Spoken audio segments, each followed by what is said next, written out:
Нет, он так это быстро делает, ни секунды не задумываясь. А там грабли. А потом она замолчит. Да, она ничего не скажет. Проверено на личном опыте. Будет молчать. Добрый вечер, дорогие друзья. Я рад вас видеть на своем канале. Давайте продолжать. Давайте продолжать разбирать карты из колоды Гюстава Дере. И мы уже с вами несколько уроков как перешли к разбору карт, которые основаны на книге Гаргантюа и Пантагрюэль, которую написал Франсуа Рабле.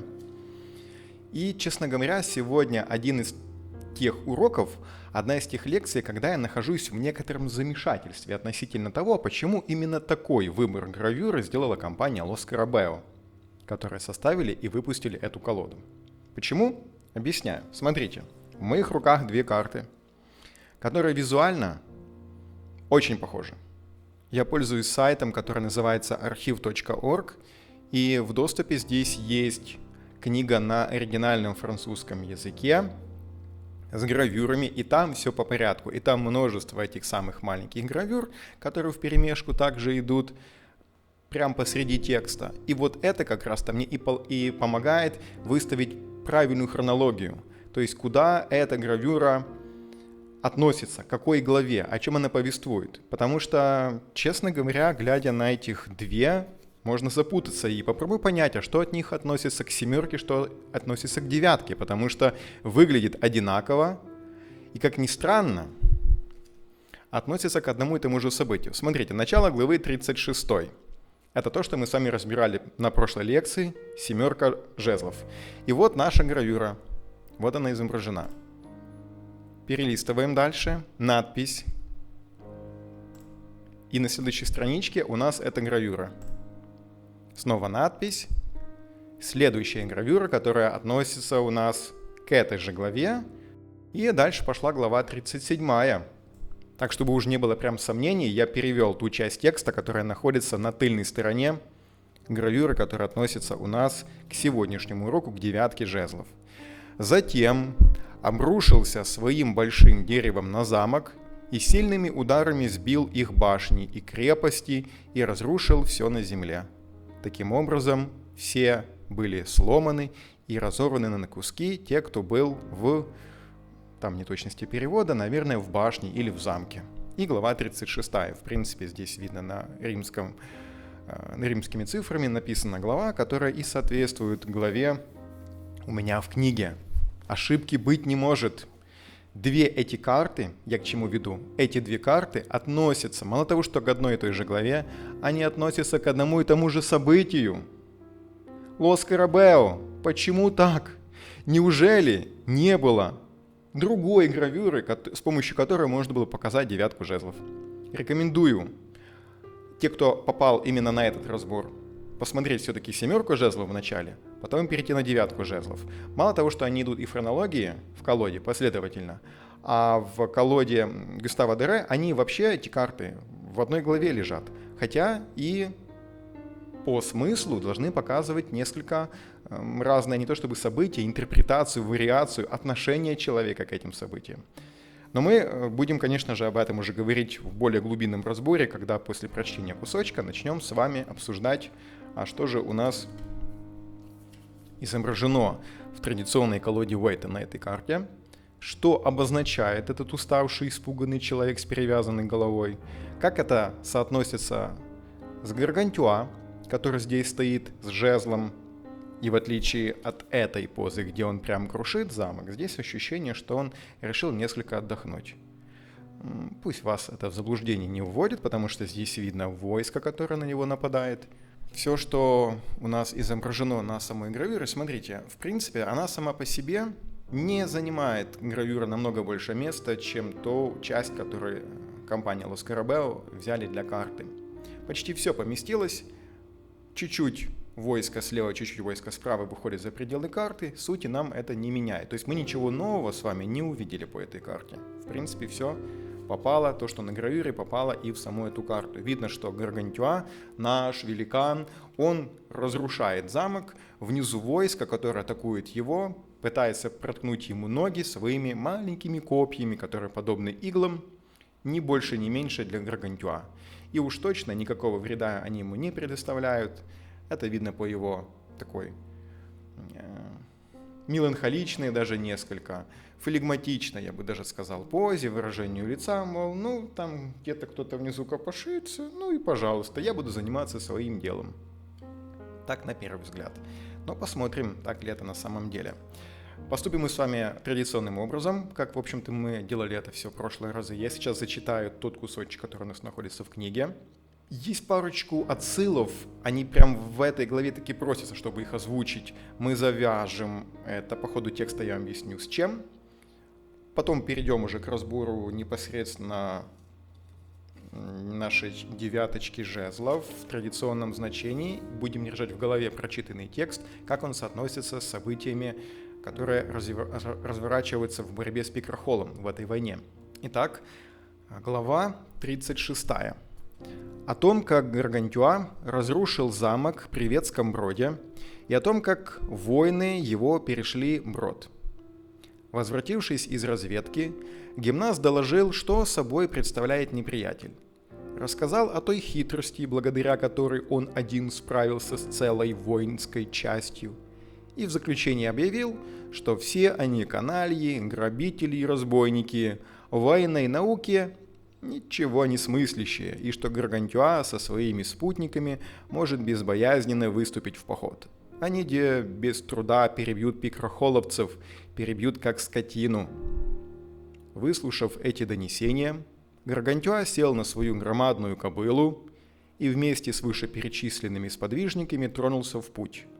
А по дороге ему попалось высокое и раскидистое дерево, которое прежде обыкновенно называли деревом святого Мартина, потому что оно выросло из посоха, некогда воткнутого в землю святым Мартином.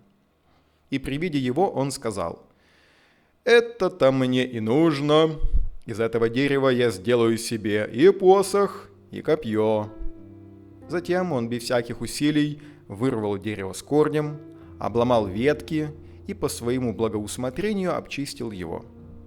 Кобыле между тем припала охота помочиться, и столь обильным оказалось это мочеиспускание, что вскоре на 7 миль кругом все было затоплено. Моча же ее стекла к Ветскому Броду и так подняла в нем уровень воды, что вся шайка врагов, охваченная ужасом, потонула, за исключением очень немногих, тех, кто взял левей по направлению к холмам. Когда Гаргантюа приблизился к Ветскому лесу, Эвдемон довел до его сведения, что остатки вражеских полчищ укрылись в замке. Тогда Гаргантюа, дабы в том удостовериться, закричал во всю глотку: «Вы там, или же вас там нет? Если вы там, то больше вы там не будете. Если же вас там нет, то мне вам сказать нечего». Но тут негодяй-пушкарь, стоявший у бойницы, выстрелил в Гаргантюа, и ядро с разлета угодило ему в правый висок. Однако Гаргантюа ощутил при этом такую же точно боль, как если бы в него запустили косточкой от сливы. «Это еще что?» — воскликнул он. «Виноградом кидаться? Ну так мы заставим вас подобрать». Он и в самом деле подумал, что это виноградина. Разбойники в это время были заняты дележом добычи. Однако ж, заслышав шум, они поднялись на бастионы и башни и дали по Гаргантюа более 9025 бомбардирных и пищальных выстрелов. Причем всякий раз целились ему прямо в голову. И столь частой была эта стрельба, что Гаргантюа в конце концов закричал: «Панократ, друг мой, от этих мух у меня рябит в глазах. Сломайте мне ивовую ветку, я буду ею отмахиваться». Он вообразил, что свинцовые и каменные ядра – это всего-навсего слепни. Панократ же ему объяснил, что это вовсе не мухи, а орудийные выстрелы, и что ядра летят из замка. Тогда Гаргантюа принялся колотить по замку громадным своим деревом, и от его мощных ударов все бастионы и башни разлетелись и рухнули. тех же, кто находился внутри, так расплющило, что их костей нельзя было собрать. Покончив с замком, Гаргантюа и его приближенные подъехали к мельничной запруде и увидели, что весь брод завален мертвыми телами, загородившими водоспуск. Это и были те, кто погибли от кобыльего мочепотопа. Стали они тут думать, догадать, как бы им преодолеть препятствия, которые представляли собой трупы, и перебраться на ту сторону. Наконец, гимнаст объявил: а для того, чтобы нам лучше понять потом при разборе карты девятку жезлов, в классическом ее прочтении, стоит сказать, что это был не единственный и не окончательный бой. Он скорее был первым таким серьезным боем, когда Гаргантюа вернулся с Парижа. Но по девятке это ведь не финальный бой, не окончательный бой. Здесь человек, он как будто бы ожидает, он высматривает, он боится. Это в какой-то степени даже карта страха, человек в напряжении. Да, карта сама по себе статичная, в том смысле, что никаких действий сейчас не происходит. И хотя на этой гравюре изображено прямо разрушение замка, но скорее здесь так, я бы сказал, разрушение замка по семерке жезлов. По девятке замок уже разрушен. И мы должны из этой карты вытащить то, что осталось на самом-то деле напряжение. После нескольких глав, повествующих о том, как они ужинали, после ужина стали совещаться, наши друзья имеется в виду, о неотложных делах, и решено было около полуночи отправиться в разведку, дабы испытать бдительность и проворство врага. А пока что решили слегка подкрепить свои силы сном. К чему это все зачитал? К тому, что для нас в книге проходит несколько глав, но фактически это рядом стоящие события. Вот по этой карте, по семерочке жезлов, идет разрушение замка. По девятке жезлов замок уже разрушен, но в голове и Гаргантюа, и все его друзья держат тот факт, что это еще не окончательная победа. Это еще не финал, финал только предстоит. Как мы все знаем, девятки — это не совсем завершенная карта, есть еще следующая. 10. Там полнота, там финальный бой и сражение, там очень тяжело будет. И еще есть один момент, на который хотел бы обратить внимание. Вот буквально сразу после этой главы, когда они разрушают замок, они выдвигаются домой, их встречает Гран-Гузье, и когда расчесывался Гаргантюа, и у него выпадали ядра, его отец Гран-Гузье подумал, что это вши. И Панкрат, естественно, отвечает: «Ваше Величество, пожалуйста, не думайте, что я его поместил в этот вшивый колледж, именуемый Монтегю». Тут он поднял одно из ядер и сказал: «Это пушечные ядра, коими коварный враг стрелял у вашего сына Гаргантюа, когда он совершал переход через Ветский лес. Враги, однако ж, за это поплатились. Они все погибли под развалинами замка, так же точно, как филистимляне, коих погубило хитроумие Самсона, или же как люди, на которых упала башня Силаамская, о чем говорится в Евангелии от Луки в главе 13. И вот, я полагаю, что пока счастье нам улыбается, мы должны устремиться в погоню, ибо волосы у случая на лбу растут. А то, если он от вас уплывет, вам потом не за что будет его ухватить. Сзади он совершенно лыс, а лицом к вам он уже не повернется». А? Те, кто смотрел все мои видео подряд, о чем это? О какой карте идет речь? Тут вам подсказочка, только что в контексте была. О Самсоне идет речь. Восьмерка жезлов. Помните, восьмерка жезлов? Давайте я перейду в этот урок. Неслучайные случайности, синхроничность. И помните, был такой бог Кайрос, у которого на лбу росли волосы, а сзади он лысый. И вот о чем говорит Панкрат. Он говорит: «Я полагаю, что пока счастье нам улыбается, мы должны устремиться в погоню, ибо волосы у случая на лбу растут. А то если он от вас уплывет, то вам потом не за что будет его ухватить, сзади он совершенно лыс, а лицом он к вам уже не повернется». И этот самый Кайрос, о котором мы тогда рассуждали и говорили, этот бог времени, но он отличается от Хроноса. Там он отвечает за медленное время, а этот за случай. Он ходит на цыпочках, И у него еще на ногах, видите что, крылья. Он ходит тихонечко, незаметно. Его можно увидеть только вплотную, в лоб. То есть он, когда к вам непосредственно приблизился, ты хватай его за волосы, которые у него спереди находятся на лбу, и проси у него, что хочешь, и тогда он тебе поможет по 8. Как в случае с Самсоном. Он ухватил, давайте мы отойдем от библейского повествования, представим, что Самсон хватает этого Кайроса за волосы на лбу и говорит: дай мне сейчас силу, чтобы я мог эти колонны сдвинуть. Потому что когда он уже на цыпочках проходит, сзади-то он лысый, не за что ухватить. А он уже лицом не повернется. И теперь мы находим прям четкую связь между 7, 7 мы с вами разбирали на прошлом уроке, 8 жезлов, и мы переходим в 9 жезлов. Это все те вещи, которые будут сейчас очень тесно завязаны в этой главе, и которые в принципе связаны, когда мы будем сейчас с вами разбирать в целом нашу 9 жезлов. Вы поймете, что связь эта присутствует.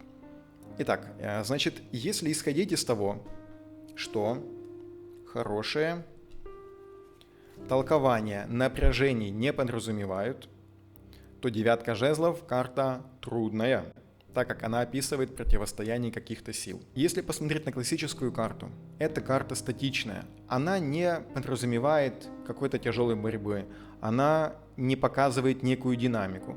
Статика происходит в карте, с одной стороны. С другой стороны, на этой карте как бы тоже статика, то есть по большому счету вот эти мелкие людишки с их копейками, они для Гаргантюа нипочем, они для него как мухи, они как комары какие-то, вреда не приносят. Но они-то есть, они-то присутствуют, мы их видим, их, конечно же, замечает и понимает их присутствие и Гаргантюа, и так или иначе они досаждают ему, пусть как минимум на уровне таком моральном, что ли, да, вот они не столько ему физически доставляют сейчас проблемы, сколько потенциально могут их доставить. И он еще понимает, что это к тому же не конец, не финал еще. И уж карта это точно не может быть хорошей, да, вот в кавычках, в таком полном смысле этого слова, потому что здесь подразумевается некое напряжение. В раскладе эта карта говорит о стремлении защищаться, не о защите, о стремлении. Это несколько разные вещи и понятия. Это потенциально то, что будет происходить. То есть это готовность человека, если хотите, можно заменить на слово синоним. Вот это стремление – это готовность человека защищаться.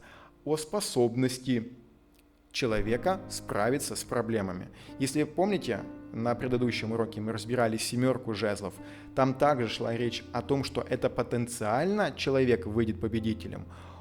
Он находится в выигрышном положении, и это ему дает возможность потенциально в будущем стать победителем. Здесь аналогичное прочтение в том смысле, что по этой карте человек пока ничего не делает, но это говорит потенциально о том, что человек будет защищаться, о его способности справиться с проблемами, которые предстоят в будущем в 10 жезлов. Это карта мастерства, силы и смелости. Ее энергия сообщает о способности выстоять в самых трудных ситуациях. Поэтому эту карту можно считать добрым знаком, если она выпадает человеку, столкнувшимися с серьезными проблемами или опасностями. И вот в этом плане она очень похожа на 7 жезлов. С той лишь разницей, что 7 жезлов подразумевает уже какую-то активную борьбу. Ну, то есть человек стоит вот на том самом поле брани, и ему вот сейчас предстоит отстаивать свою позицию лидера и победителя. Здесь эта карта в этом смысле, 9 жезлов, очень похожа. Она также говорит о том, что у человека хватит мастерства, у него хватит смелости. Здесь не о... Помните, в 7 жезлов одно из ключевых слов – это был ресурс. То есть либо человек талантливый, либо он умен, либо у него больше финансов, или он находится в каком-то более выигрышном положении. То есть в целом какие-то, назовем это таким общим словом, ресурсы у человека подразумевает то, что он находится в лучшем выигрышном положении. Эта же карта скорее карта внутренней психологической работы. Кстати, мы еще с вами не разбирали 9 мечей, но вы все с ней знакомы. Персонажа, который сидит на кровати, схватился за голову. По мечам Хотя мечи — это стихия воздуха, а жезлы — это огонь, это скорее такие желания, какие-то вот действия. Но и там девятка, и там ощущается это напряжение. И в девятке жезлов, и в девятке мечей оно присутствует. Там оно скорее может быть в виде каких-то таких нахлынувших мыслей на человека. Объективно еще ничего страшного не произошло, но человек просто об этом думает. А здесь потенциально человек понимает, что пахнет все-таки тем, что будет бой. Порох в воздухе витает. Ты от этого никуда не денешься. Предстоит битва, объективно. То есть надо будет это все еще делать. И девятка жезлов как раз говорит о том, что человек, выпавшая карта, считается добрым знаком для человека, который здесь и сейчас находится в гуще каких-то проблем. То есть на него что-то навалилось. Если хотите, уже есть такое предчувствие десятки жезлов. Помните, мы уже с вами разбирали Авраам. И выпадает такая карта, то есть говорит о том, что потенциально у человека есть все ресурсы. Он вывезет эту десятку жезлов, он справится. У него есть для этого сноровка, силы, умение, терпение, выносливость, любые какие-то качества, воина, если хотите, солдата, они в этом человеке есть. Это карта предвестник, это карта, которая говорит, ты справишься. Если семерка говорила, что тоже ты справишься, но за счет какого-то типа выигрышного положения, такой немножко каким-то фартом таким как бы отдавала, то это наработанный внутренний ресурс в человеке. И как мы дальше поймем с вами, он очень хорошо основывается на опыте на прошлом. Либо позитивном, либо негативном. Это может означать незаконченный гештальт. Вот, кстати, тоже немаловажный момент. Мы эту карту сейчас с вами разделим на 3 времени. Прошлое, настоящее и будущее. Значит, это может означать незаконченный гештальт прошлого, не до конца определившееся положение дел в настоящем или отсутствие окончательного итога в будущем, что, в общем-то, свойственно любым девяткам, о чем я уже говорил насчет девятки, например, тех же мечей. Впору вспомнить следующую карту, десятку жезлов, об этом я также уже сказал, которая говорит как раз и об окончании, о финале, о том, что вы выходите из ситуации. Она завершается для вас. Девятка подвешивает вас еще. Она держит вас в напряжении, она заставляет вас по девятке мечей думать, голову ломать, как же это разрешить, как же разрулить эту сложную ситуацию. По девятке жезлов у вас есть как напряжение тела, по огню, по действиям, вы понимаете, что еще бой предстоит какой-то главный для вас.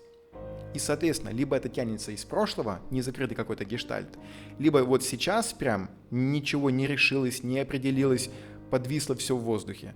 Либо, если мы говорим о будущем, то отсутствие окончательного итога в будущем. На вопрос, там, удастся закрыть, решить какую-то проблему или нет, выпадает эта карта, понимаем, а нетушки, это еще не десяточка, и еще придется пострадать, еще придется потерпеть. Соседние карты покажут, из-за чего, почему и для чего. Если мы говорим о том, как эта карта у нас может проиграться в саморазвитии, в принципе, если вам надо запомнить какую-то одну такую емкую фразу, не одно ключевое слово, а некое предложение, которое полно раскрывает вам девятку жезлов, то вот это оно. С одной стороны, человек может иметь силы на то, чтобы изменить ситуацию. С другой стороны, человек может иметь смирение, чтобы принять то, что изменить невозможно. А с третьей нужна мудрость, чтобы отличать одно от другого. То есть какой вариант ты примешь? Ты вступишь в бой, либо ты проявишь смирение и от него откажешься. Вот здесь это и происходит. По девятке жезлов это и случается. Это постоянный самоконтроль. Человек не дает себе распуститься. Суть этой карты – бдительность, испытанность в деле, осознание поступков. Потому на вот этой карте персонаж, он в таком напряжении находится.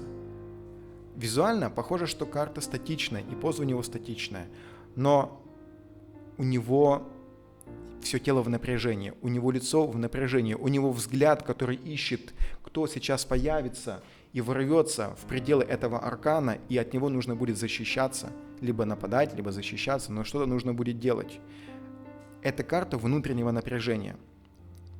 И, соответственно, здесь и постоянный самоконтроль, отсюда же и человек не дает себе распуститься, и суть карты бдительность, если хотите, карта страха, испытанность в деле, а это что значит? Это опыт, осознание поступков, это что значит?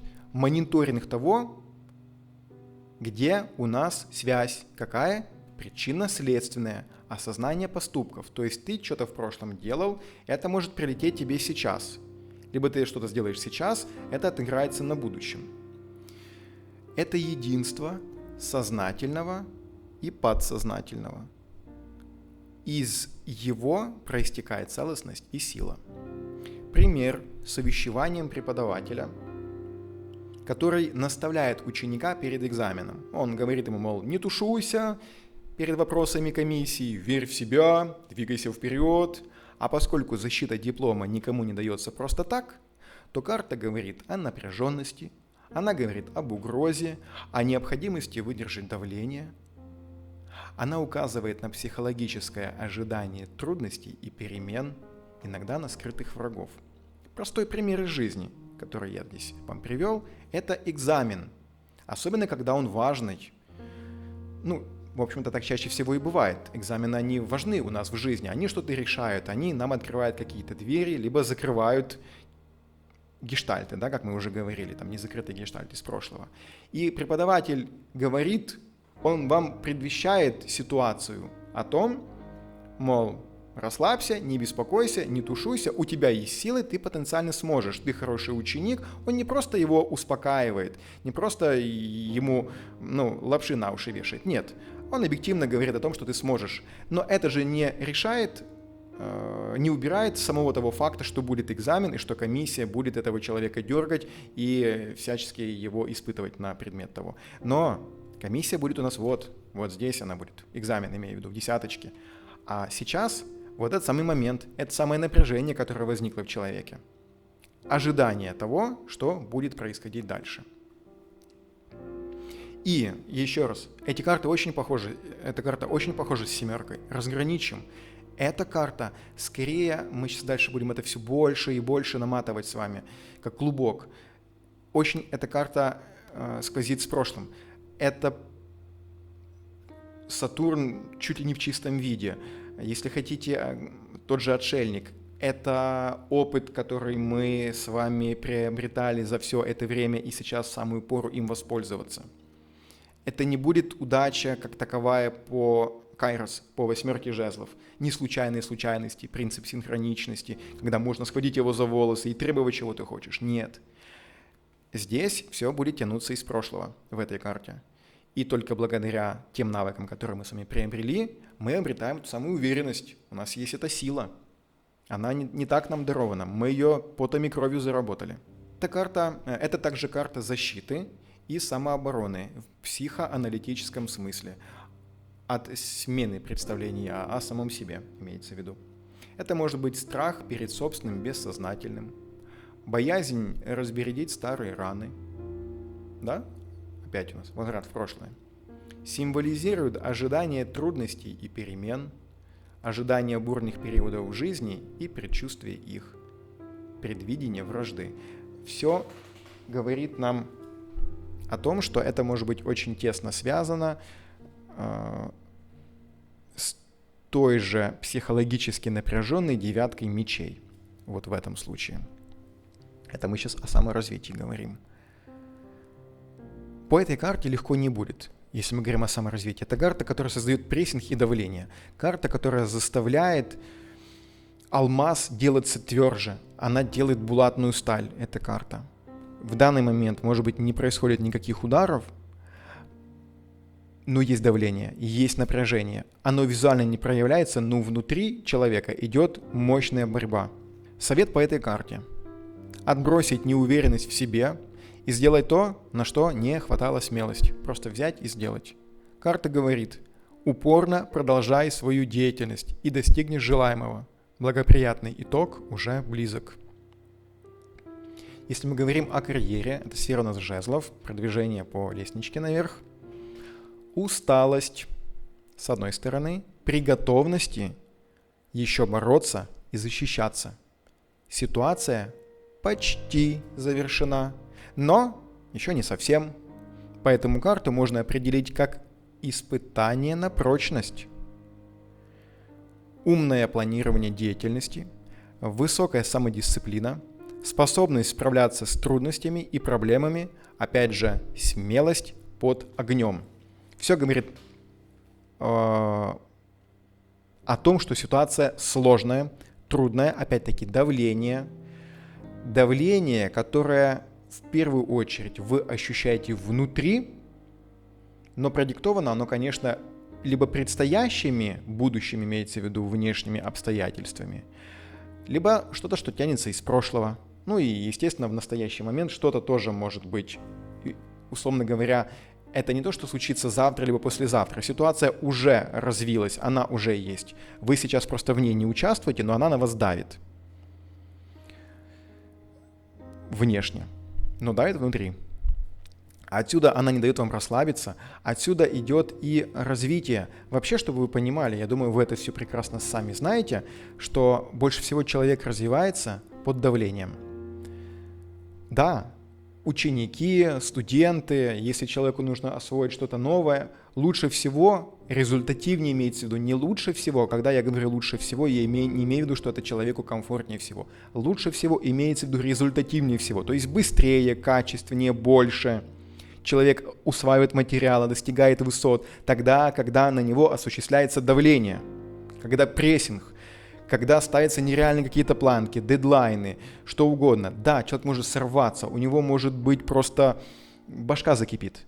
Но, отойдя в сторону, посмотрев на это либо с течением времени, либо посмотрев на сухие цифры, ты понимаешь, что так было результативнее. Человек именно под прессингом может развиваться больше. Вот эта карта говорит об этом. Что-то тяжело, но если ты выстоишь, а ты можешь выстоять, у тебя для этого все есть, карта об этом возвещает, то будет тебе великое благо. По ходу этой работы человек хоть и устал, но научился планированию и дисциплине, обрел новое мастерство иного уровня, чем прежде. Опыт. По этой карте мы в том числе получили бесценный опыт. Мы еще не дошли, но я уже забегаю наперед. Это Сатурн, который нам дает тот самый опыт, который нам предоставляет уроки, а потом еще проверяет, экзаменирует нас. Он сначала нас учит, а потом проверяет, как мы эти уроки усвоили. Теперь он готов к противостоянию, этот человек, к тому, чтобы проявить ту самую смелость под огнем. Он привык делать невозможное под руководством своего куратора, который не даст ему сдаться. Испытание на прочность и готовность справиться с проблемами. Опять-таки, это не десятка. Тоже смотрите, испытание на прочность и готовность справиться с проблемами. Это сложно так, чтобы вот, не понимаю, я говорю больше о том, что еще ничего как бы реально не происходит. Оно-то происходит, но внутри вас. Это больше созвучно с десяткой мечей. Но там скорее просто могут быть какие-то мысли, напряжение. Здесь же напряжение иного рода, которое основано на объективно происходящих вещах, но на вашей реакции внутри, основано на вашем опыте.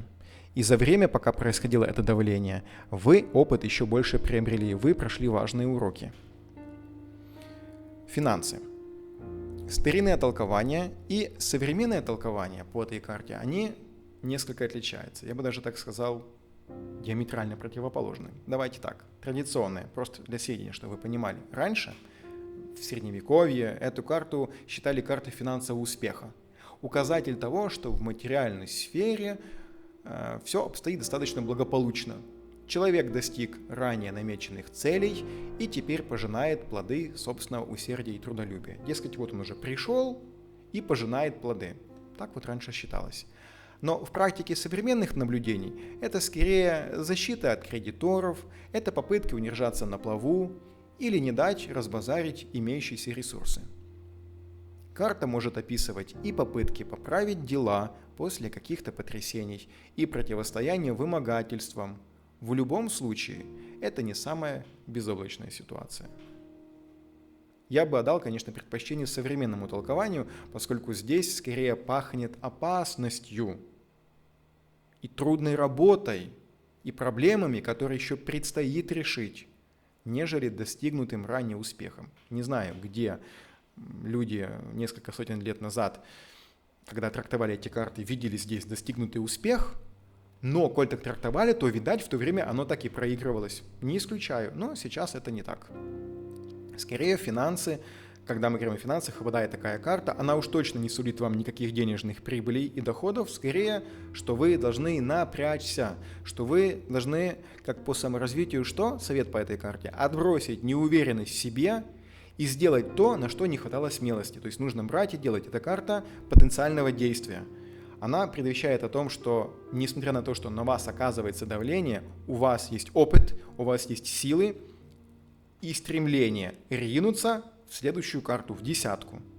Отбрось страхи и сомнения, ты сможешь. Соберись, тряпка. Вот если хотите, запомните такую тоже фразу. Соберись, тряпка, вот как совет по этой карте. Ты собрался и все, и погнал. Вот это будет она. В отношениях. Если мы говорим о взаимоотношениях двух людей, что это может быть? Глухая оборона. Вот глядя на эту карту, сразу хочется сказать, глухая оборона. Что в этой. Ключевая способность девятки жезлов – это способность оказывать сильное противодействие. А вот уже кому? Сопернику или потенциальному партнеру покажут другие карты расклада, либо вопрос, который вы задали целенаправленно.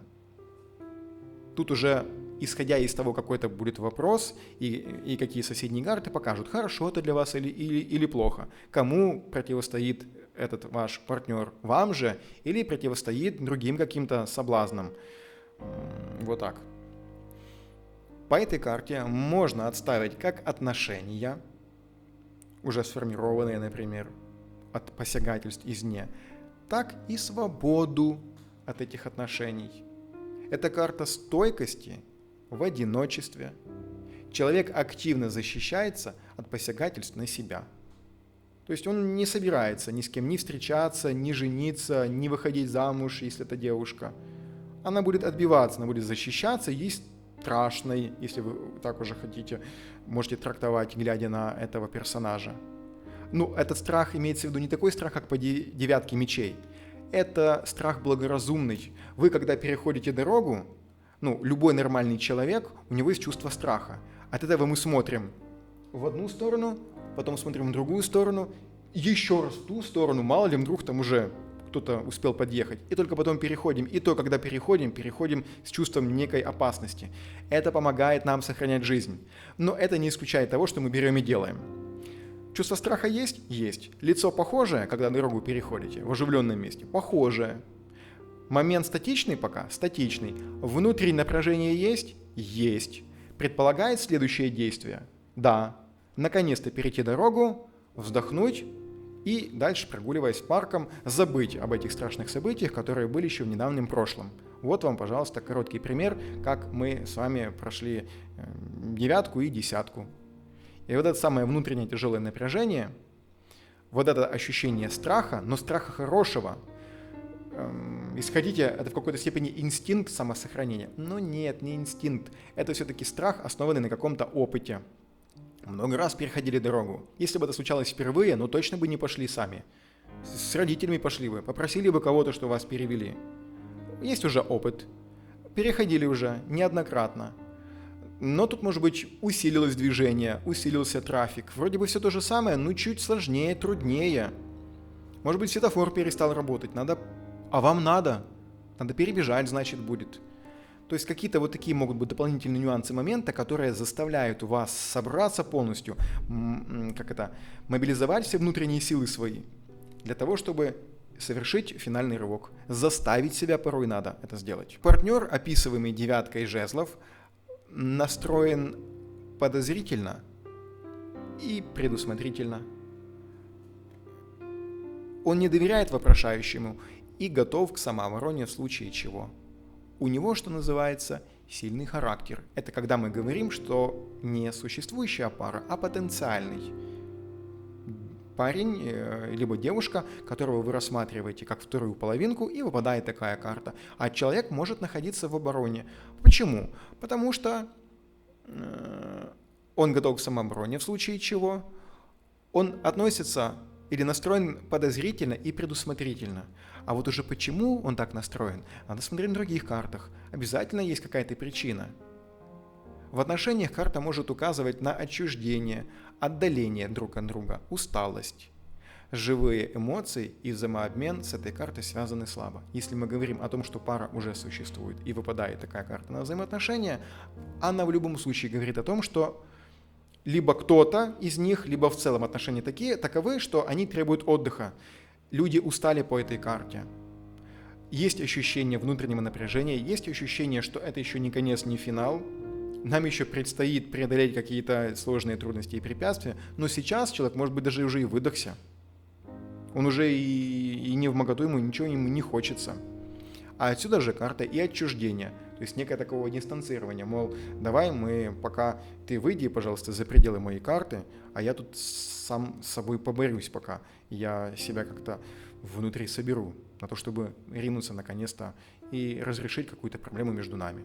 Я еще хотел бы вернуться в предыдущий абзац, когда мы говорили о том, что партнер потенциальный, описываемый девяткой жезлов, настроен подозрительно и предусмотрительно. Он не доверяет вопрошающему и готов к самообороне в случае чего. Зачастую такие вещи, они могут указывать на связь с прошлым, о том, что человек, есть же какая-то причина, почему он не доверяет вам. Возможно, какие-то были нюансы в прошлых отношениях, которые теперь заставляют его относиться с опаской, особенно когда сценарий проигрывается. Он в какой-то момент замечает для себя: опа, как дежавю, а у меня уже такое было.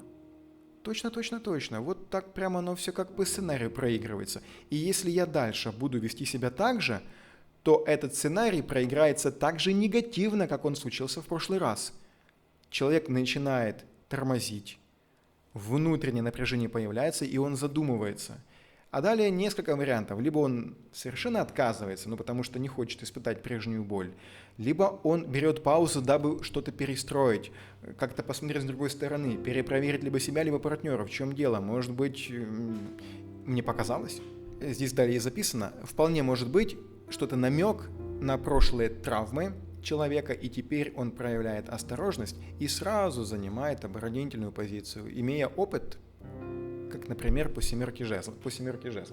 Помните у нас по семерке жезлов, да, опыт? Пришлось обороняться, пришлось защищаться. И мы с вами и на прошлой лекции, когда разбирали эту карту, семерку жезлов, имею в виду, мы также говорили о том, что во взаимоотношениях человек также может отбиваться.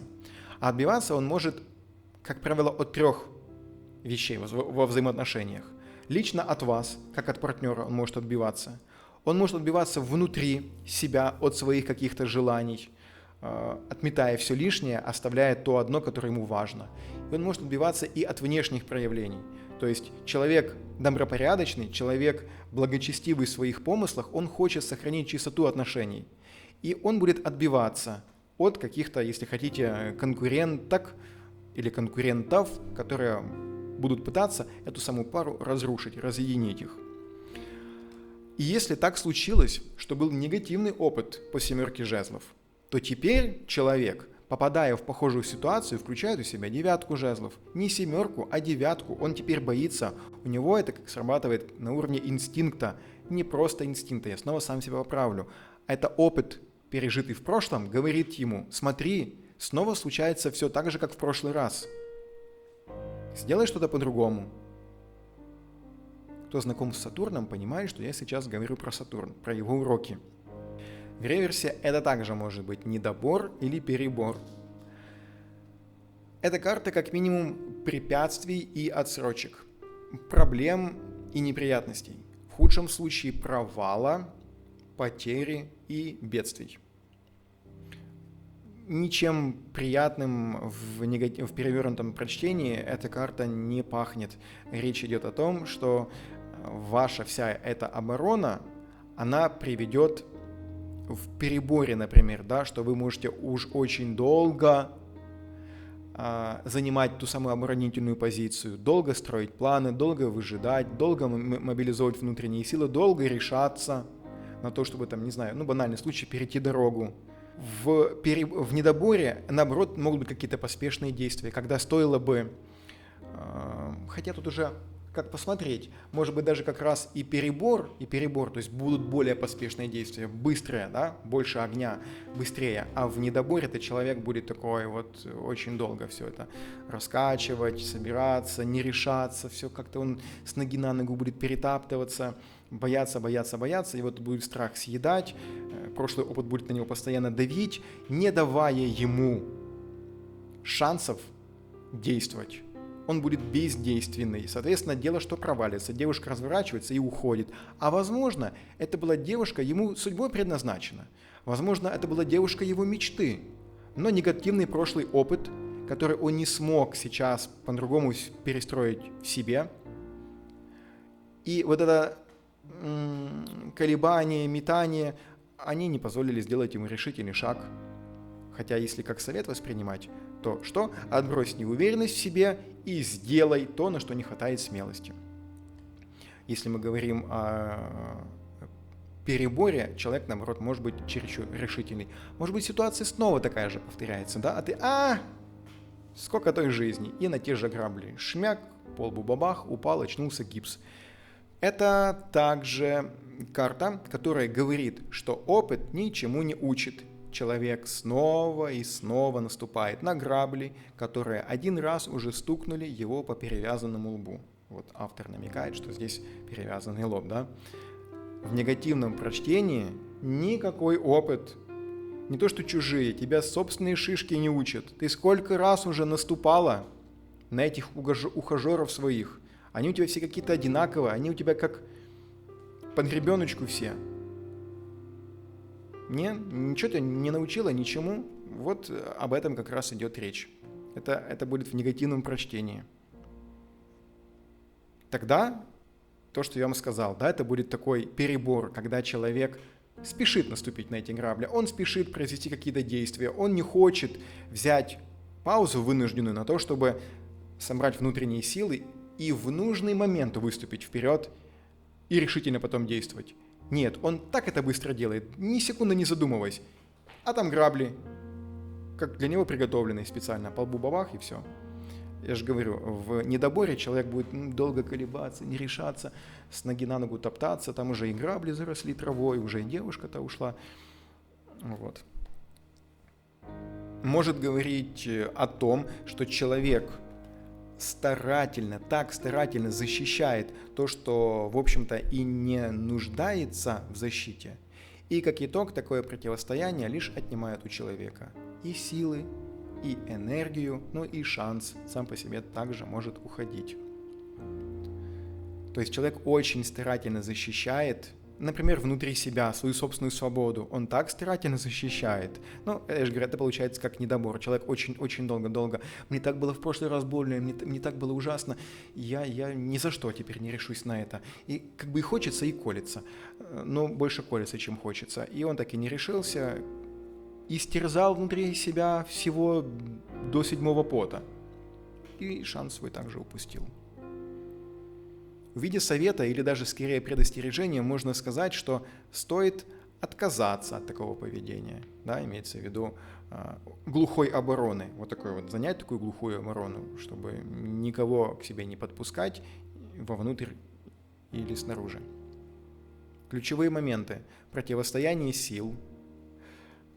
Это я, знаете, такой момент выделил, что для тех, кто, может быть, ищет, что такое главное, чтобы из всего проговоренного, из всего текста можно было бы вынести, что стоит запомнить в этой карте. Значит, противостояние сил здесь есть, ожидание трудностей, стремление защищаться, способность справиться. И еще раз, это не динамика. Карта статичная. Внешне, именно сейчас, карта не покажет, что что-то происходит в моменте. но явно присутствуют какие-то обстоятельства, то есть что? Противостояние сил. Вы ожидаете трудностей, вот это прям на этой карте, вы ожидаете трудностей, при этом в хорошем прочтении есть стремление защищаться. Это не сам процесс защиты, это ваша готовность, решимость. Вы полны огня внутри, вы понимаете, порву всех, защищу свое, отстаю эту позицию. И способность, потенциально способность справиться, что я имею в виду? Это опыт, это какие-то навыки, умения. Это не просто какая-то бравада безумная, как по карте Шут, который с этой котомкой и с обрыва сиганул. Нет. Явно что-то за этим стоит. Это не просто так. Значит, тут прослеживается связь и с прошлым, и ожидание будущего, но это происходит в настоящем.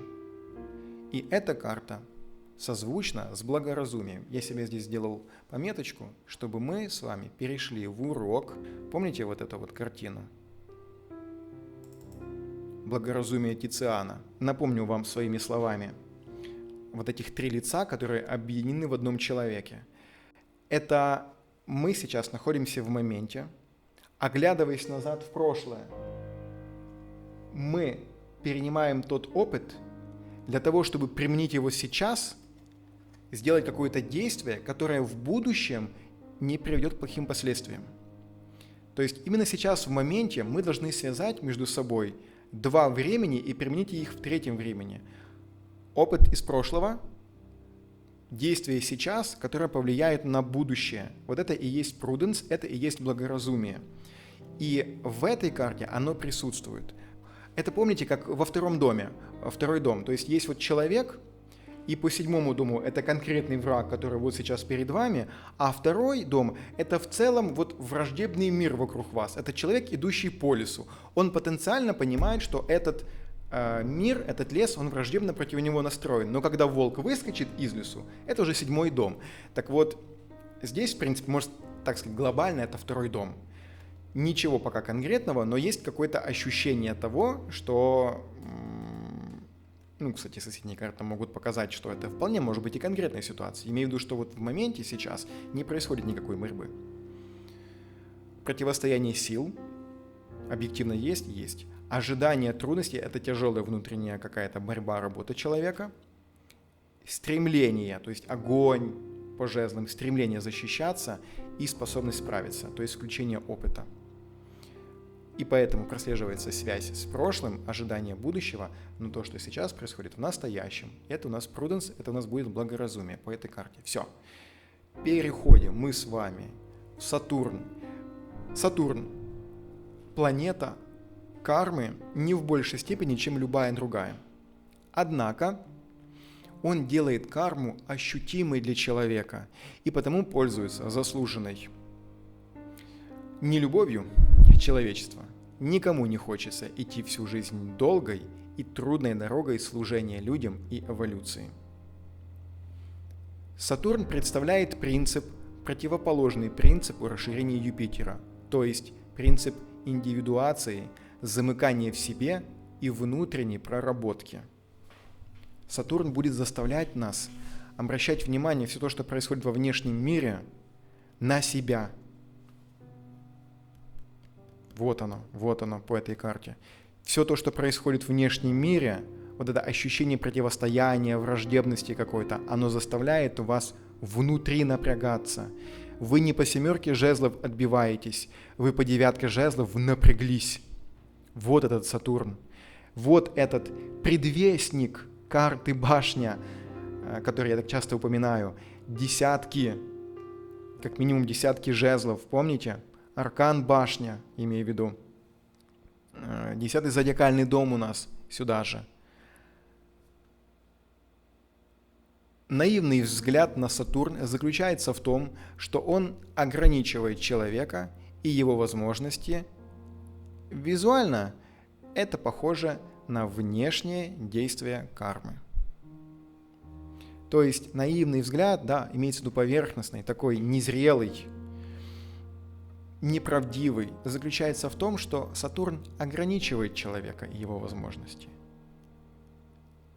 И визуально это похоже на действие кармы. Но за этим стоит нечто более серьезное и глубокое.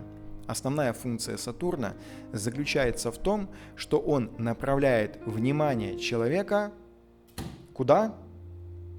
Во внутренний мир. Не обращал ты внимания на свой внутренний мир? Нет? Так вот, пожалуйста, я тебе дам для этого время. Полежи, отдохни. Что там у тебя, нога сломалась? Ну вот, будет время, поразмысли. Загляни вовнутрь себя. Ну, это тяжелый негативный пример, но Сатурн тоже этим управляет, как, в общем-то, и костями человека. Вся тяжесть, ограничения, холод и прочие негативные черты, традиционно приписываемые Сатурну, вызваны нежеланием, иногда неумением человека направить свою мысль и энергию внутрь себя и заняться там чем? Конструктивной деятельностью. Снова то же самое утверждение. Тяжесть, ограничения, холод, прочие негативные черты, которые связывают с Сатурном, все преследует одну единственную цель. Вот она изображена на девятке, чтобы ты напрягся, чтобы ты заглянул вовнутрь себя, чтобы ты там начал копошиться. Что такое в прошлый раз было? И там искал ответы внутри себя, в своей голове, в своем пережитом опыте.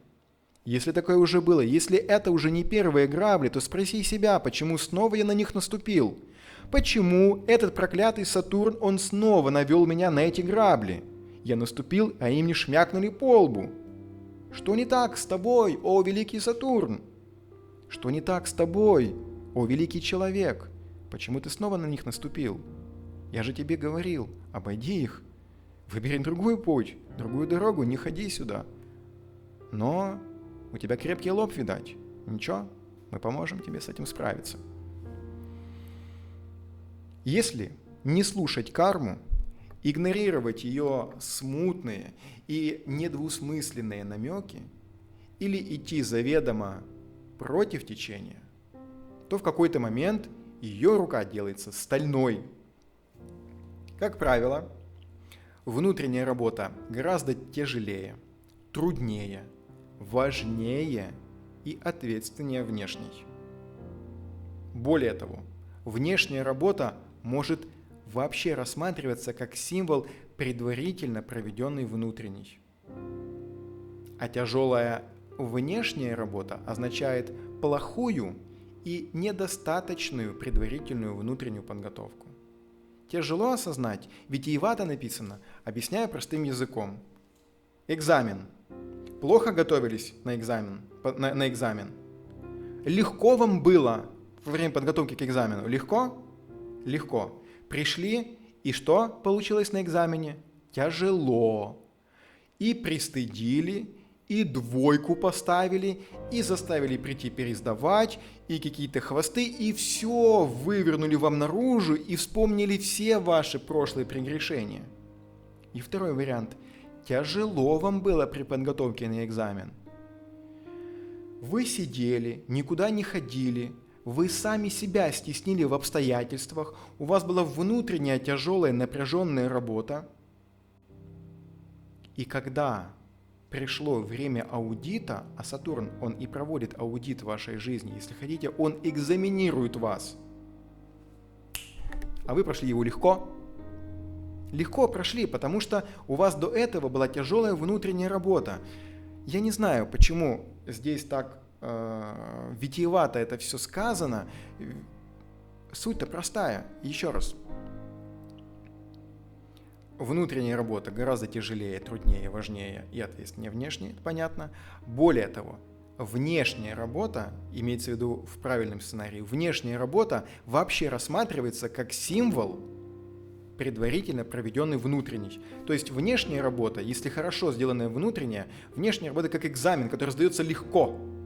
Представьте, что вы вундеркинд, вы отличник, вы какой билет не вытянете, он вам любой будет просто как от зубов отлетать.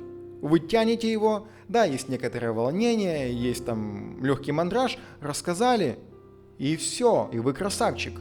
И второй момент, 7 потов с вас выходит, ноги трясутся, и нормально, что они трясутся, потому что вы стоите и ни слова себя выдавить не можете на этом экзамене. То есть в итоге не было никакой у вас недостаточной предварительной внутренней подготовки, и отсюда тяжелая внешняя работа. Вплоть до того, что вас будут тут же на экзамене заставлять: оттяни билет, открывай книжку, ты такой неуч, а читай, а что вот там написано, вот там. И это мучение, если у преподавателя есть силы, а у Сатурна есть силы. У Сатурна полно времени, в отличие от вас. Он раз в 30 лет появляется в вашей жизни. У него этого времени завались. Он в лучшем случае 4 может появиться в вашей жизни. При самом хорошем раскладе. 3 раза ждите его. У него полно времени. Это у вас его нет. И этот преподаватель при всей экзаменационной комиссии будет вас по всему учебнику гонять взад и вперед. Вам будет стыдно. Вы будете все мокрые от пота. У вас будут трястись колени и стучать зубы. И поверьте, это будет самое легкое, что вы сможете вынести из этого. И этот ад может казаться вам нескончаемым. Выбирайте. 2 варианта есть. Тяжелая внутренняя работа или потом будет тяжелая внешняя. Неоднократно повторяемая. Внешние препятствия – суть проявления вовремя неувиденных и непреодоленных препятствий внутренних. Снова-таки, это как подсвечивание того, на что тебе стоит обратить внимание. С благодарностью к этому отнеситесь. Ведь вы могли этого и не заметить, могли пройти мимо. Сатурн, он не только злой экзаменатор, который потом будет аудит проводить, он также и добрый учитель, который ласково ткнет тебя носом на уроке, не на экзамене, на уроке, и даст тебе понять, что ты плохо усвоил тот или иной материал. Вместо того, чтобы обозлиться на него с благодарностью, как минимум внутри, скажи спасибо и проработай этот момент, чтобы потом, во время аудита, не было тебе так больно. При правильной жизни все внешние события должны идти благополучно и гладко. Препятствия преодолеваются, битвы выигрываются легко и непринужденно, но предварительная внутренняя работа и сражения с собой могут быть очень тяжелыми и мучительными. Никто не говорит, что будет легко. Этот человек не сражается на карте с кем-то конкретным, но у него сейчас идет внутренняя тяжелая работа. Он предстоящий бой по десятке уже проводит у себя внутри, он уже выстраивает стратегию, он уже работает над тем, что ему надо делать, как ему надо делать, как этого избежать. Он как Гран-Гузье, который всевозможные пути ищет к тому, чтобы избежать этой войны, избежать кровопролития. Что надо делать для этого?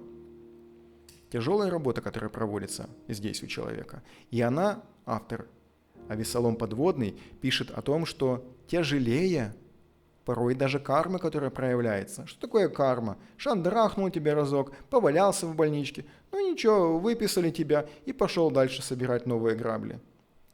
А это штука, которая будет постоянно вас в жизни преследовать, и мониторить ее нужно будет постоянно. Это совесть, которая не будет выключаться.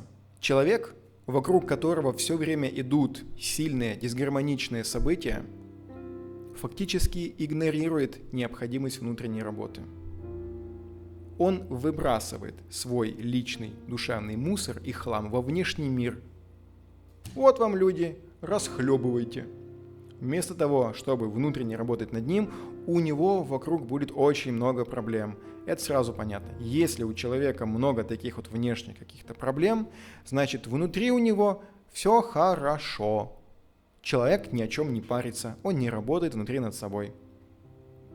Сатурн работает с подсознанием и очень редко с сознанием. И поэтому не торопится. Он вырабатывает глубокие сущностные убеждения, как условные рефлексы, чтобы на автоматизме это было. чтобы в этот светофор переходили уже на автомате. Да, также рефлексы, все срабатывает, чтобы даже не задумываться. Вот так хочет Сатурн, чтобы те вещи, которые вам надо в своей жизни проработать, пройти в этом вашем воплощении, чтобы они у вас срабатывали как черты вашего характера. Не как то, что вам надо подумать, принять взвешенные решения, надо или не надо. Нет, это как инстинкт должно быть. Должно идти из подсознания. Поэтому он так трудится над вами усердно, над всеми нами. Значит, он вырабатывает глубокие сущностные убеждения, как условные рефлексы. А на это нужно время. Не дни и не месяцы, а годы или даже десятилетия. Так что запасайтесь терпением. Над вещами, которые вам следует пройти в вашей жизни, порой придется работать долго. Все, конечно, будет исходить из того, какие вы будете усилия прикладывать, но это должно отложиться под корку мозга, это должно стать частью вашей личности, должно стать чертой вашего характера. Это должно уже так прочно укорениться в вашу жизнь, чтобы то важное и хорошее, что Сатурн хочет, чтобы вы к себе воспитали, все люди давно вокруг уже воспринимали как часть вас. Это не будет как что-то «О, ты и так умеешь». Это тогда не по Сатурну будет «Я и так умею». Это, еще раз говорю, должно будет стать частью вашей личности. То, что не разделяется от вас, не будет отдельно от вас. То, что просто идет оттуда, из глубины откуда-то. А что же такое внутренняя работа? На самом низком уровне развития личности, когда человек еще почти не отделил себя от окружающего мира, основные его формы – суть преодоления физической боли и душевных мук, связанных со страданиями, к сожалению, и смертью близких. Эти страдания всегда имеют кармический смысл, но конструктивны. Страдания всегда имеют кармический смысл. Я сейчас, когда вам это говорю, мне это самому тоже сложно осознать, что любые страдания имеют кармический смысл. Но конструктивны они только тогда, когда они идут с внутренним смирением. Они даются не для того, чтобы вы пострадали, не для того, чтобы наказать вас, а чтобы воспитать в вас что-то, чтобы взрастить в вас что-то. Уяснить в этот момент нужно. Тогда человек, изживая горе, внутренне меняется и эволюционно растет. А попытки ослабить боль путем озлобления на мир, людей и Бога или способом перекладывания ее на плечи окружающих ведут к тому, что владыки кармы смотрят на нежелающего поумнеть страдальца, пожимают плечами и говорят: придется повторить. Вот так вот это работает. Любые внешние проявления, как то, что мы ощущаем как горе, проблемы, беду, все предназначено для того, чтобы мы внутри себя выработали правильную реакцию на эти вещи. И если это не происходит, если мы это воспринимаем как то, что это враждебный мир, это Бог нас наказывает, это жестокость, несправедливость, или пытаемся взвалить это на кого-то, переложить ответственность, что-то происходит со мной из-за меня на кого-то, там сверху смотрят и говорят: так ты не понял? Хорошо, по-другому поймешь, вот с этой стороны еще смотри, и вот с этой стороны. Что? Такого не пробовал, не видел? Вот, полежи, подумай. Посмотри на звезды. У Сатурна также есть уровни проработки. Их также 4, как и у зодиакальных домов. Если мы говорим о первом начальном уровне проработки Сатурна, еще был такой момент какой-то важный. Я когда проговаривал, страдания всегда имеют кармический смысл, конструктивно только тогда, когда идут с внутренним смирением, когда человек, наживая горе, внутренне меняется, эволюционно растет, попытки. Вот. о попытке ослабить боль, мы сейчас, люди современного мира, так негативно относимся к депрессиям, я не имею в виду как заболевание некое, а вот все, что мы называем депрессиями, и всячески пытаемся эти депрессии погасить какими-то увеселительными, расслабляющими мероприятиями, начиная от напитков, заканчивая в буквальном смысле мероприятиями. Но это же и есть первая стадия Сатурна. Если такие вещи происходят, то значит вам что-то сообщают. Попытайтесь прожить это, покопаться в этом. Если хотите посмаковать это горе, назовите его так. Оно вам должно что-то прояснить, сказать о чем-то, помочь избежать чего-то крупного, чтобы там, наверху, посмотрев на вас, так ты все-таки понял. Окей, занимайся дальше, развивайся, расти. А не так, так ты еще не понял? Получай. На первом уровне проработки Сатурна человек начисто игнорирует намеки судьбы и хочет исключительно вкушать плоды внешней свободы, размещает цветы удовольствия в вазе благоденствия. Здесь уровень внутренней дисциплины равен нулю. И заставить человека сделать что-либо можно лишь внешним образом. Ты уже настолько отупел, ты настолько очерствел, ты настолько перестал слушать свою совесть, ты настолько хочешь оградить себя от всего негативного, от депрессии, от каких-то мук совести, чего бы то ни было, от каких-то голосов, что, значит, тебе дойдет только внешне, тук-тук-тук, мы сейчас постучимся в твою головушку, снаружи. Это будет первый уровень, только так ты поймешь. Такой человек редко создает... Простите, не так, это не такой человек, это Сатурн. Сатурн редко создает тупиковые ситуации, имеется в виду безвыходные, и старается все-таки направить человека на путь истины по видимости добровольно. И поначалу, и, кстати, очень долго, Сатурн, я уже говорил, медленно все это происходит, он медленно влияет, долго раскачивается, потом, правда, долго и отпускает. Оставляет человеку свободу действий. И вместо инвалидности просто потеря интереса к тому, чем ты занимаешься, муки совести, потеря удовольствия от жизни в каких-то сферах.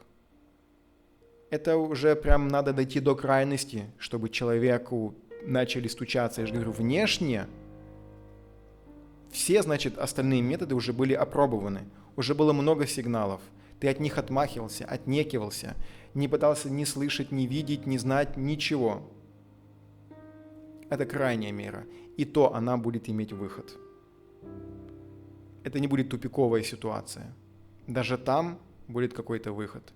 Чтобы ты прошел урок. Задача не наказать тебя. Задача, чтобы ты развился, чтобы ты перешел на следующую ступень, на новый высший уровень. Это главная задача Сатурна. На втором уровне проработки Сатурна человек начинает принимать самостоятельное участие в формировании своего отношения к своей судьбе.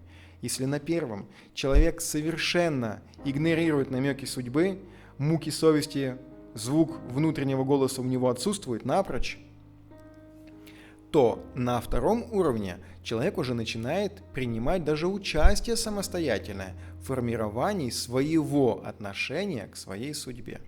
На этом уровне человек рассматривает уколы совести как указание на свое общее несовершенство и чувствует в эти минуты необходимость внутреннего самосовершенствования. А что такое совесть у нас? Ведь это тоже у нас штука, инструмент, который очень тесно связан со временем, связан с опытом и с внутренними терзаниями. Вот та же девятка. И снова-таки Сатурн, который управляет временем. Сатурн, а что такое время? Это всегда будет опыт. Сделал, ошибся, делаешь заново. Сделал, снова ошибся, сделаешь заново. Делаешь до тех пор, пока не сделаешь правильно. Это и есть опыт набивания шишек.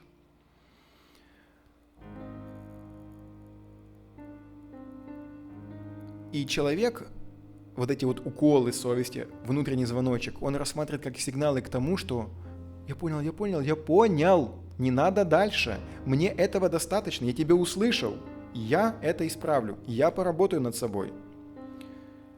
Мы не идеальны. И совесть, когда она включается, она говорит о том, что ты что-то уже сделал не так. Это может быть что-то маленькое. Все зависит от вашего уровня прокачки совести. И совесть говорит о том, что ты исправь это. Исправить это значит либо исправить уже существующую ситуацию, либо не допустить, чтобы повторилось такое снова. Тоже будет как исправление. То есть вы теперь, помните, по prudence, по благоразумию, поворачивайтесь в прошлое, смотрите в будущее, и делайте вот здесь и сейчас так, чтобы там в будущем ничего не испортить, принимая во внимание прошлый опыт. И не зря, кстати, prudence, помните, в той лекции по 8 пентаклей в одном из соборов она изображалась, статуя имею в виду, с двумя лицами. То есть с одной стороны это лицо девушки, а с другой стороны с затылка это лицо старца. Старец, который подобный отшельнику, опытному человеку, который в горы ушел. Для этого уровня, для второго имею в виду, характерно общее, часто смутное ощущение личной ответственности перед миром за свою жизнь, которую нужно прожить, что-то существенное совершив.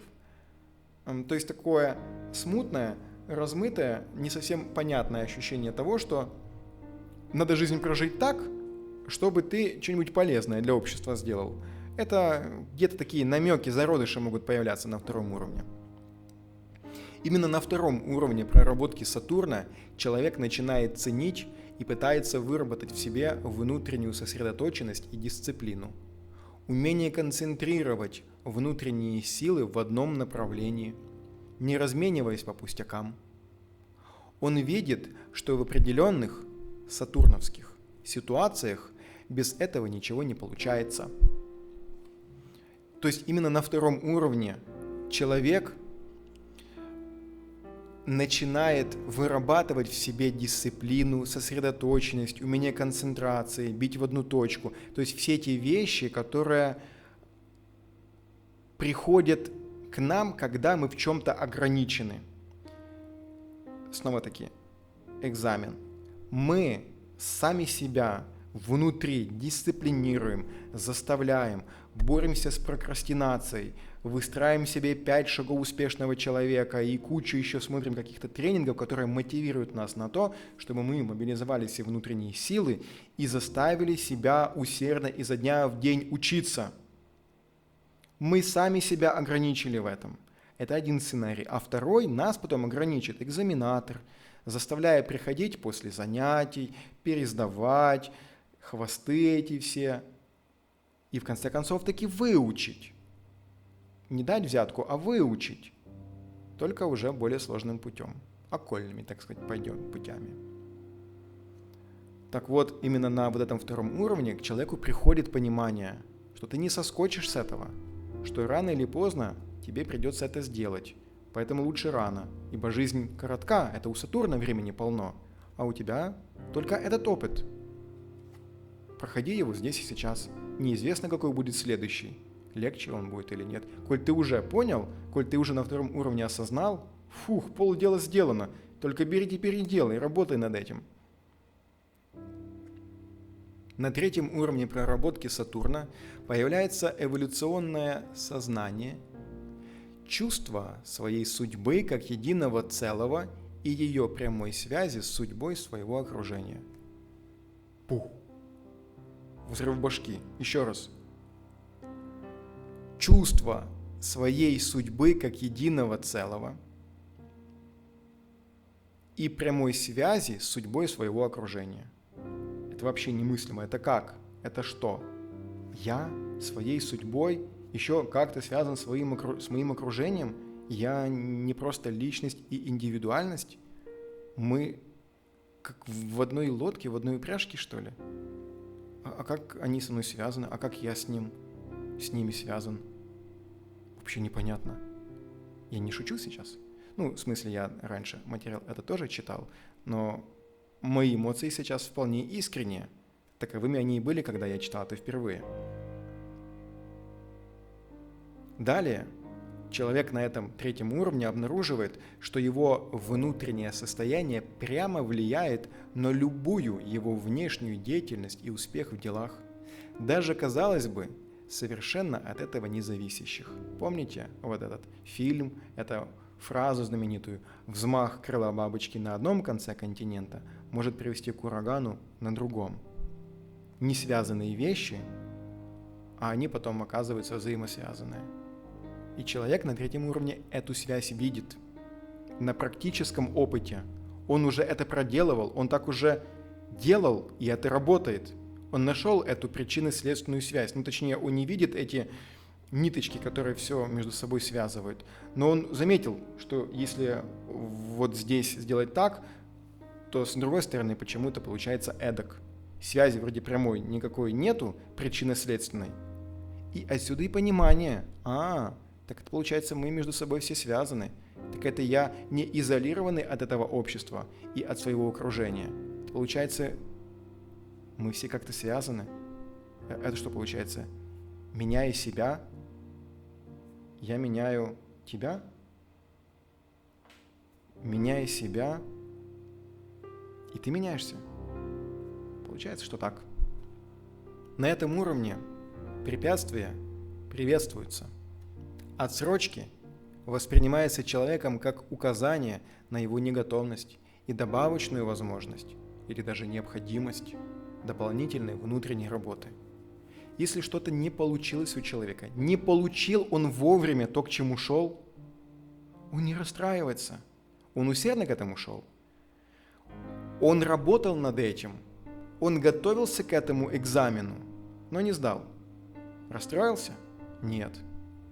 Какие сделал выводы? Правильные выводы. Это я не готов оказался. Это не преподаватели там такие-сякие, перетакие, завалили, зарезали, ненавидят они меня. Нет. Это значит, я недостаточно хорошо подготовился. Это значит, я еще не настолько идеален, чтобы выступить. И если даже тебе со стороны скажут, что нет, ты сдал классно, идеально, действительно преподаватели тебе решили снизить оценку. Поверь, этот урок тебе надо пройти, ты еще, может, не понимаешь, для чего. Но подготовься тщательнее.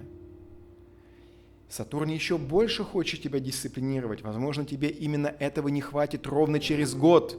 И ты выстрелишь мощно, ты станешь директором фирмы, ты станешь заботливой мамой. Они знают лучше то, чего тебе будет не хватать в будущем. Они сейчас тебя готовят. Пройди этот урок, будь добр. Дальше будет тебе великое благо от этого. И человек с благодарностью, он приветствует препятствия. Он говорит спасибо за эти препятствия. Значит, я на верном пути, если есть препятствия. Мой путь нелегок, значит, я не иду в противоположном направлении. Я иду туда, куда мне надо идти. Вот эти препятствия, я их преодолеваю, они снова появляются, я снова преодолеваю. Они уже другие. Отлично, я не наступаю на грабли. Замечательно, я иду верным путем, я развиваюсь. На 4-м уровне проработки Сатурна человек видит карму настолько хорошо, что понимает, решение какой внутренней проблемы необходимо для решения данной внешней, а иногда наоборот. То есть человек настолько видит четко, если на 3-м уровне он просто понимает, что эти вещи связаны, да, как я говорю, тут вроде там что-то сделал, ой, а оно с другой стороны поменялось, а связи ты никакой не видишь, то на 4-м человек четко видит, какую надо внутри себя решить проблему из множества, чтобы вот конкретно из этого количества решить внешнюю проблему, а порой и наоборот. Внешне тебе там надо что-то поделать, чтобы внутри тебя отпустило, чтобы расслабилась какая-то зажатость, чтобы внутри тебя что-то там произошли какие-то изменения. То есть и наоборот тоже может быть, и в одну и в другую сторону работает. У человека это и так, на 4-м уровне проработки случается. Теперь основная работа идет именно в его внутреннем мире, а события во внешнем являются для него лишь знаками правильности и успешности. или наоборот, имеется в виду наоборот, то есть неуспешности, да, тогда это указание «не доработал» и вернись назад, пройди этот урок еще раз. Значит, внешние события являются лишь знаками правильности и успешности его внутренних усилий, а также указаниями на направление дальнейшей внутренней работы, да, как я уже говорил. То есть прошел этот урок, это препятствие. Окей, следующий. Не прошел, пройди еще раз. О, прошел, следующий. И таким образом человек понимает, что он на верном пути, когда появляются те самые препятствия. Он их с благодарностью воспринимает и даже, можно сказать, ждет. И замечает теперь, и видит, что решая вот эту штуку, опа, вот я жил всю жизнь с этим, да, и никак не мог разрешить внутри вот эту свою черту характера. Она прям с детства у меня идет. Никак не могу научиться у людей просить прощения. Надо прям через силу себя заставлять. Раз. И ты понимаешь, что какой-то блок снят. И теперь ты не то что заставляешь себя, а ты видишь необходимость, момент, ситуацию, легкость. Ты другим человеком стал в каком-то отношении. Тебе стало проще, легче. Ты другой. И дальше пошел. И на следующий какой-то урок. Случайностей в жизни человека практически нет на 4 уровне. А конструктивная работа идет почти все время. Больше во внутреннем мире, меньше во внешнем. Но и эта меньшая часть производит впечатление чуда. Значит, работа идет у человека на 4 уровне постоянно. Он внешне может вам казаться идеальным, святошей, а внутри борьба постоянная идет. А любые какие-то внешние проявления могут восприниматься как некое чудо. Их будет мало. Но это будет такое прям что-то бум, взрыв.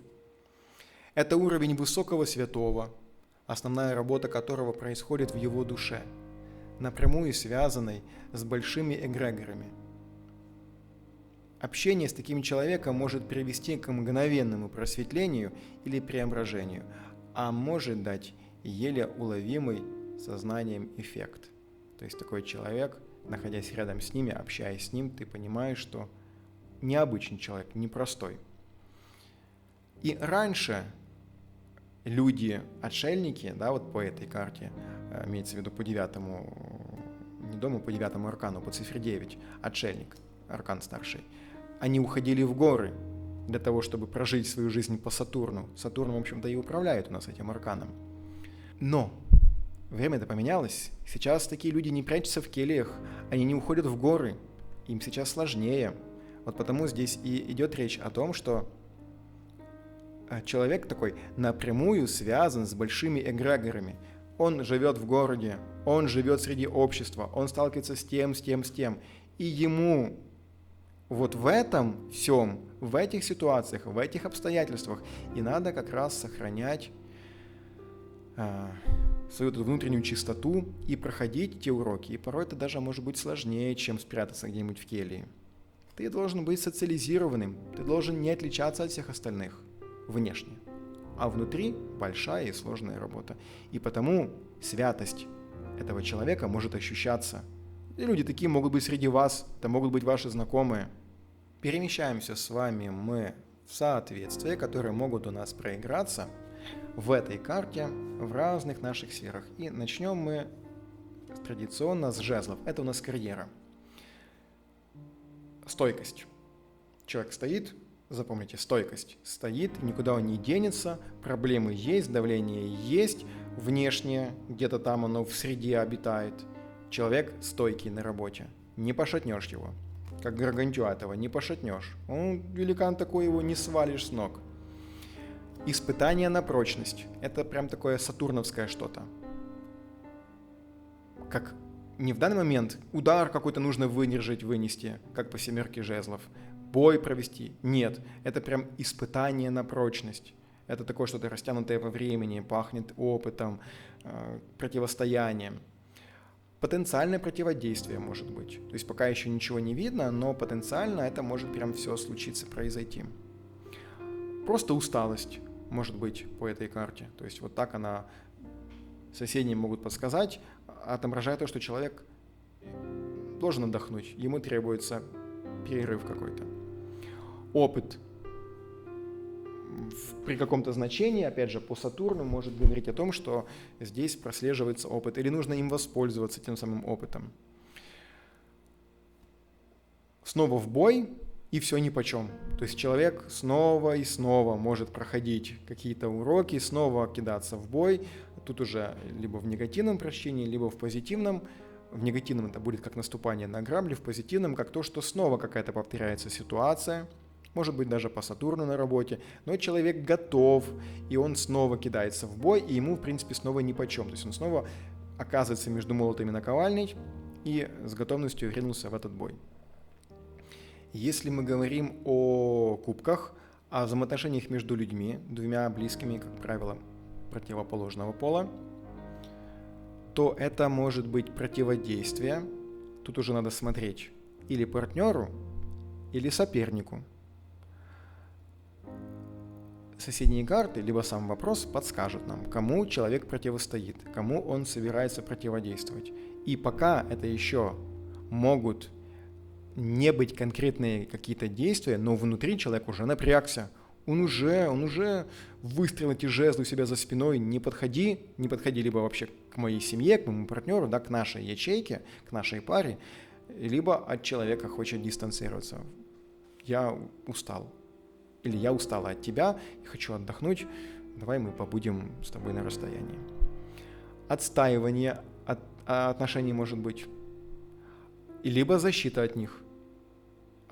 Для кого-то негатив, а для кого-то может быть и позитив, когда человек не хочет, да, чтобы кто-то в его личную жизнь вмешивался, он себе выстроил какой-то свой мир, как отшельник, да, отшельники очень часто, они были одинокими людьми, которые сознательно выбрали себе такой путь, как когда-то говорил Иисус, что есть люди, которые от природы рождены назиреями, или евнухами, я уже не помню, как он говорил, может быть, назиреями. Суть не меняет. Имеется в виду некий вид аскезы, когда человек сознательно себя ограничивает от, в данном случае, там, контактов с женщинами, да, например. В другом случае, говорит, тот, кого таковым люди сделали. И третий вариант, когда человек сам выбрал такой путь. Вот считайте, что отшельник выбрал сам такой путь. То есть человек на время, к примеру, он выбрал себе вот по какой-то причине. Может быть, тут уже надо смотреть причины. Может быть, из-за негативного прошлого опыта. Но он сейчас защищается от того, чтобы кто-то проник в его жизнь.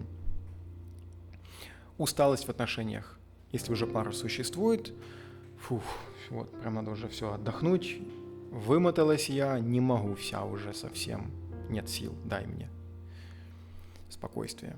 Отчуждение отсюда же от этой усталости, да, такое дистанцирование в паре.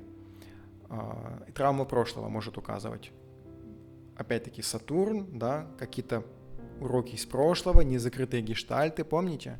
Все это вот туда может возвращаться. И от этого не понимаешь порой, да, почему человек такой, а вот что-то у него было, что-то тянется из прошлого.